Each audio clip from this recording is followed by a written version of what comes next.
Good afternoon, students. Welcome to the online class of ABN and PRR College. ఈరోజు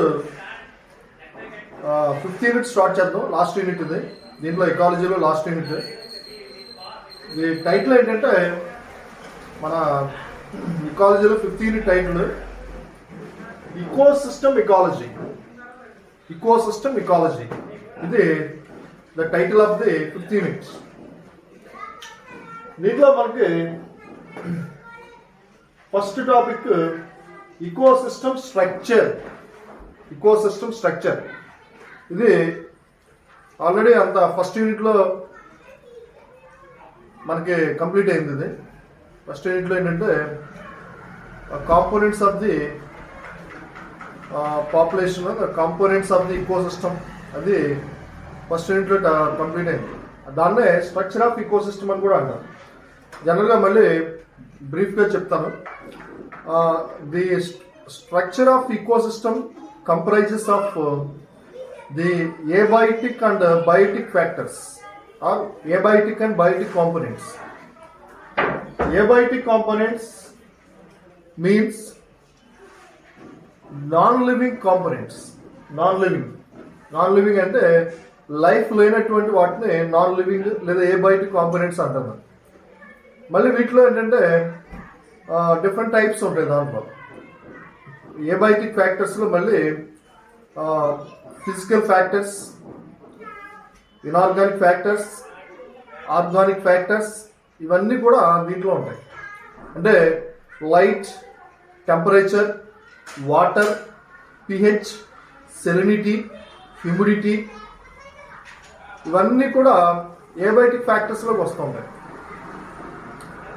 next రెండవది ఏంటంటే biotic components or biotic factors. Biotic factors అంటే all living components are called as biotic factors. ఈ abiotic, biotic రెండు components ఫ్యాక్టర్స్ని కలిపి the ecosystem structure అని పిలుస్తారు కదా.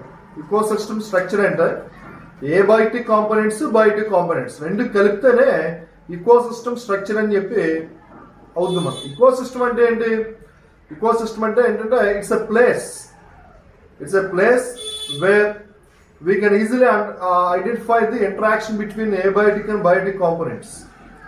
ఎక్కడైతే ఏ ప్లేస్లో అయితే ఏబయోటిక్, బయోటిక్ కాంపోనెంట్స్ మధ్య ఒక రకమైనటువంటి ఇంటరాక్షన్ అనేటువంటిది మనకి కనిపిస్తూ ఉంటుందో అటువంటి దాన్ని ఈకోసిస్టమ్ అని చెప్పి పిలుస్తూ ఉంటారు. ఫర్ ఎగ్జాంపుల్ ఏంటంటే a forest ecosystem, a grassland ecosystem, a desert ecosystem, a pond ecosystem, a river ecosystem, a sea ecosystem.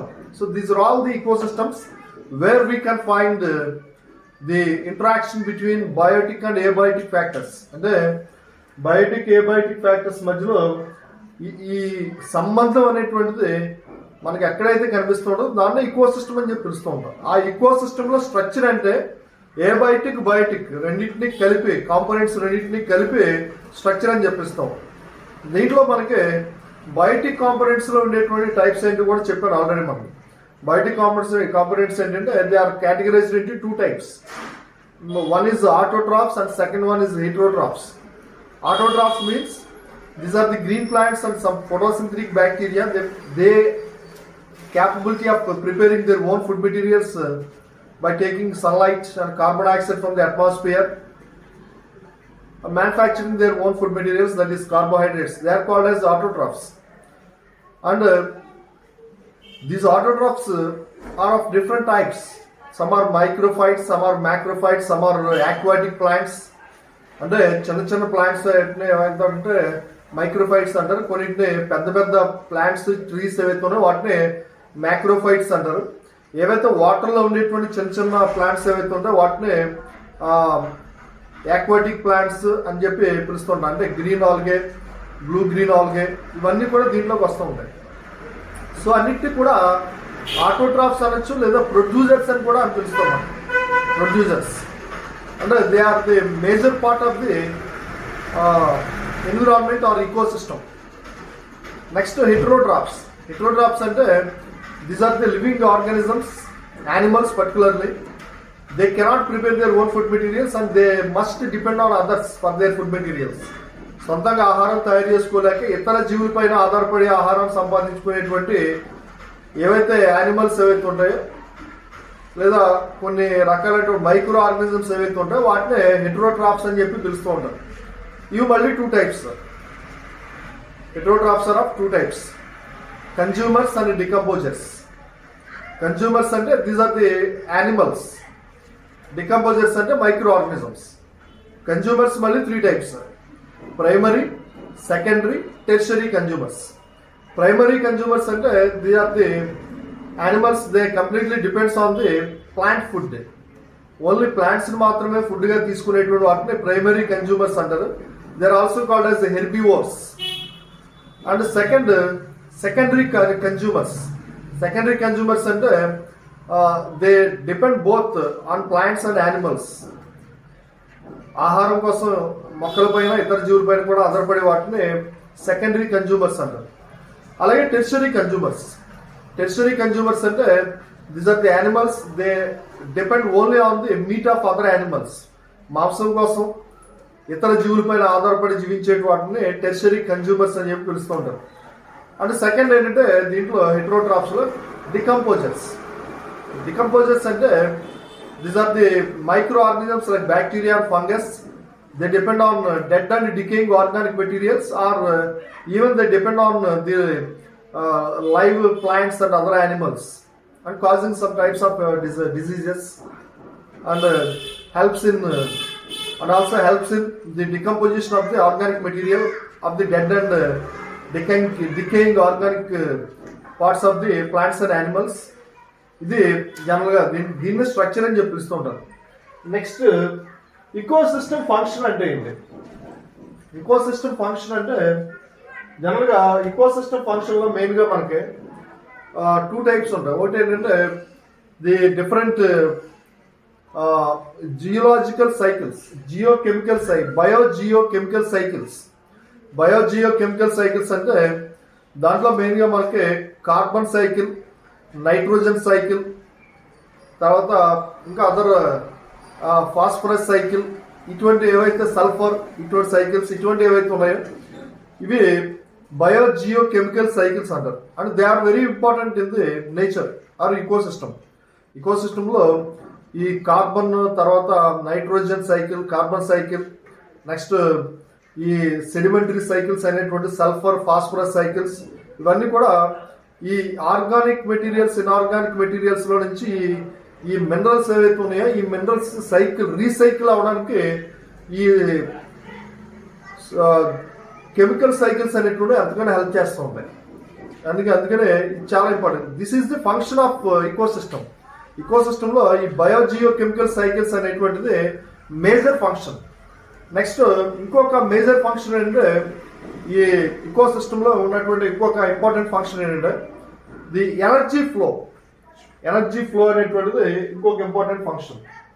Flow of energy or energy flow, ఇది ఇంపార్టెంట్ టాపిక్. ఇది అంటే ఎనర్జీ ఫ్లో అంటే the flow of or transfer of energy in the form of food through different trophic levels in the food chain.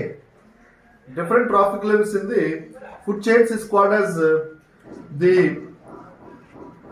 energy flow. The transfer of energy in the form of food can be transferred from one trophic level to another trophic level through the different trophic levels of the food chain. Food chains లో ఉండేటువంటి వివిధ trophic levels లో నుంచి ఈ energy అనేటువంటిది food రూపంలో ఒక trophic level నుంచి ఇంకో ట్రోఫిక్ లెవెల్లోనికి ఫ్లో అవుతూ వెళ్తూ ఉంటుంది. దాన్ని ఎనర్జీ ఫ్లో అని చెప్పి పిలుస్తూ ఉంటాం. నేను చూడండి, ఫర్ ఎగ్జాంపుల్ సన్ నుంచి వచ్చేటువంటి లైట్ని ప్లాంట్స్ అబ్జర్వ్ చేసుకుంటున్నాయి. అబ్జర్వ్ చేసుకుని ఆ సన్లైట్ని రేడియంట్ ఎనర్జీ, అది సన్ నుంచి వచ్చేటువంటి లైట్ ఏంటంటే రేడియంట్ ఎనర్జీ. ఆ రేడియంట్ ఎనర్జీని ప్లాంట్స్ రిసీవ్ చేసుకుని దాన్ని కెమికల్ ఎనర్జీగా కన్వర్ట్ చేసుకుని ఫుడ్ తయారు చేసుకుంటున్నాయి. ఆ ఫుడ్ ప్లాంట్స్ నుంచి next trophic level primary consumers అంటే హెర్బివోర్స్లోకి వెళ్తుంది. అంటే ఫుడ్తో పాటుగా ఎనర్జీ వెళ్తుంది అక్కడ. నెక్స్ట్ ఆ ఎనర్జీ హెర్బివోర్స్లో నుంచి కార్నివోర్స్లోకి వెళ్తుంది. ఆ కార్నివర్స్ ప్లాంట్స్ ఇవన్నీ చనిపోయిన తర్వాత వాటిలో ఉన్నటువంటి ఎనర్జీ డికంపోజర్స్ లోకి వెళ్తుంది. సో ఇలాగా ఆ ఫ్లో అనేటువంటిది జరుగుతూ ఉంటుంది, ఎనర్జీ అనేటువంటిది ఫ్లో. అందువల్ల దీన్ని ఎనర్జీ ఫ్లో అని చెప్పి పిలుస్తూ ఉంటారు. దీంట్లో మెయిన్ గా మనకి జనరల్గా 50% out of the solar energy entered onto the earth, less than 50% of the energy is utilized for the photosynthetic activity.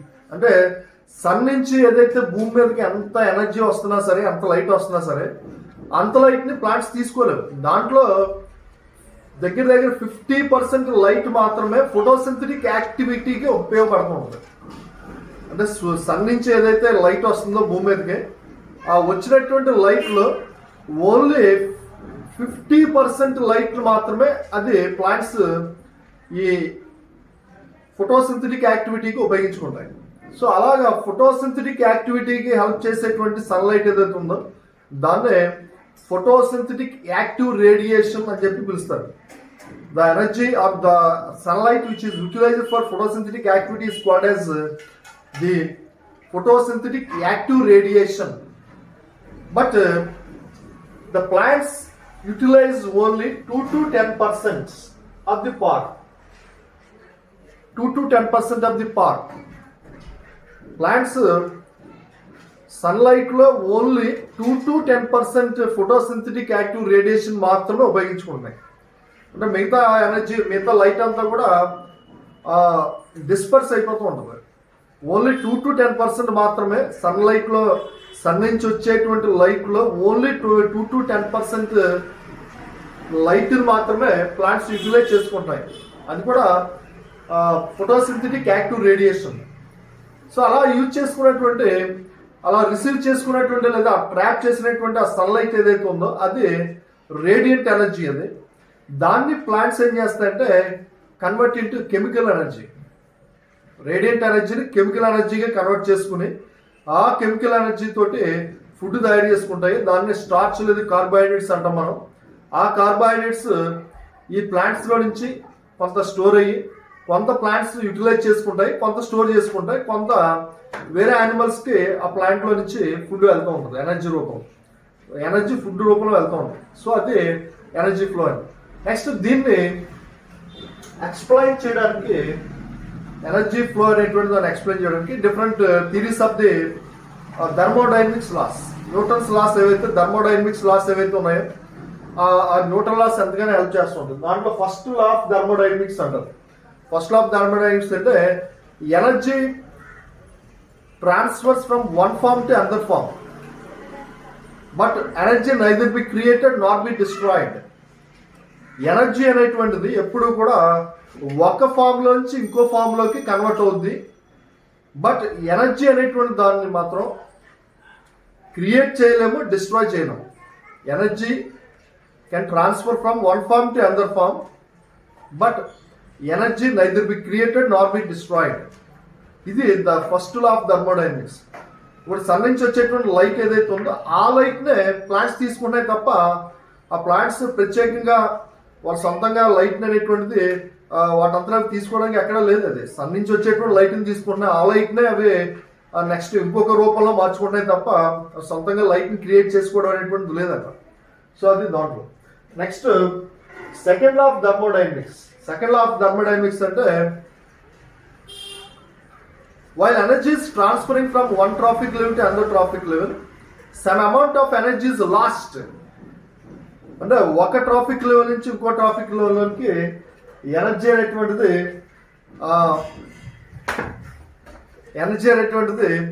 Transfer అయ్యేటప్పుడు కొంత ఎనర్జీ అనేటువంటిది లాస్ అవడం అనేటువంటిది జరుగుతూ ఉంటుంది. కొంత ఎనర్జీ అనేటువంటిది లాస్ అవుతూ ఉంటుంది. అలాంటి లాస్ అయినటువంటి ఎనర్జీ ఏదైతే ఉందో దాన్ని ఎంట్రోపీ అని చెప్పి పిలుస్తూ ఉంటారు. Entropy, the unavailable heat, some amount of energy is lost in the form of unavailable heat. Unavailable heat రూపంలో కొంత ఎనర్జీ అనేటువంటిది లాస్ అవుతాం అనేటువంటి జరుగుతూ ఉంటుంది. దాన్ని ఎంట్రోపీ అని చెప్పి పిలుస్తూ ఉంటారు. నెక్స్ట్ దీంట్లో ఎనర్జీ ఫ్లోలో మనకి చాలా ఇంపార్టెంట్ ఏంటంటే దీంట్లో స్టాండింగ్ క్రాప్ అంటే ఏంటి? స్టాండింగ్ క్రాప్ అంటే the amount of living material, that is manufactured in a particular time by number of animals or plants is called as standing crop.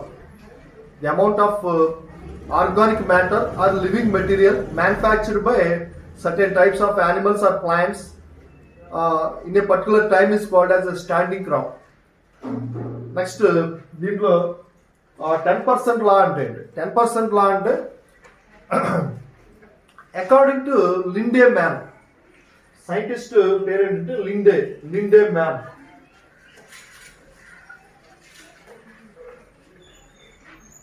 Linde man అనేటువంటి scientist ఒక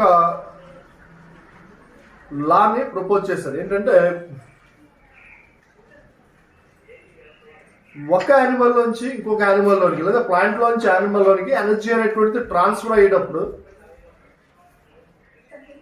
ఆ ఎనర్జీలో 10% ఎనర్జీని మాత్రమే అవి బాడీ మాస్ ఏర్పడడానికి ఉపయోగించుకుంటాయి.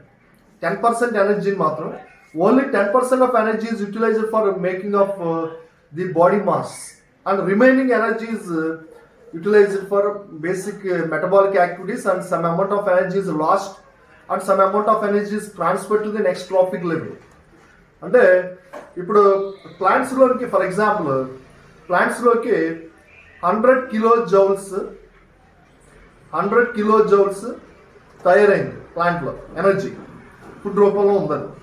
ఆ 100 కిలో జౌల్స్ లో ప్లాంట్స్ ఎంత యూటిలైజ్ చేసుకుంటాయంటే ఓన్లీ 10 కిలో జౌల్స్ మాత్రమే దాన్ని బాడీ మాస్ డెవలప్ చేసుకోవడానికి యూటిలైజ్ చేసుకుంటాయి. 10% అంటే 10 కిలో జౌల్స్ని. రిమైనింగ్ 90 కిలో జౌల్స్ అంతా కూడా దానికి ఏవైతే మెటబాలిక్ యాక్టివిటీస్ ఏవైతే ఉన్నాయో ఆ మెటబాలిక్ యాక్టివిటీస్, రెస్పిరేషన్ కానీ మిగతా యాక్టివిటీస్ ఏవైతే ఉన్నాయో వాటిని కొంత అమౌంట్ ఆఫ్ ఎనర్జీని ఉపయోగించుకుంటుంది, కొంత ఎనర్జీని స్టోర్ చేసుకుంటుంది. ఆ స్టోర్ చేసుకున్న ఎనర్జీయే నెక్స్ట్ ట్రాఫిక్ లెవెల్లోనికి ట్రాన్స్ఫర్ అవుతుంది. సో దాన్నే ఏమంటారంటే ఎనర్జీ 10% లా అంటారు. ఇది దాంట్లో. సో ఎనర్జీ ఫ్లో అనేటువంటిది ఒక ఇంపార్టెంట్ లా అని చెప్పి అనుకోవచ్చు మనం. ఎనర్జీ ఫ్లో అనేటువంటిది లేకపోతే if there is no energy flow the animals and other living organisms cannot get the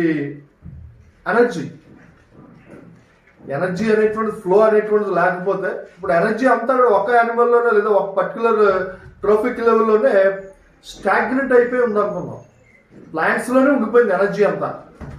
ఉండిపోతే మిగతా యానిమల్స్ ఏవైతే ఉన్నాయో వాటికి ఈ ఎనర్జీ అనేటువంటిది ఉండదు. ప్లాంట్స్లో నుంచి హెర్బివర్స్లోకి వెళ్తుంది ఎనర్జీ, ఆ హెర్బివర్స్లో నుంచి కార్నివర్స్లోకి వెళ్తుంది. అంటే ఫ్లో అవుతుంది ఇక్కడ ఎనర్జీ అనేటువంటిది ఫుడ్ రూపంలో, in the form of food.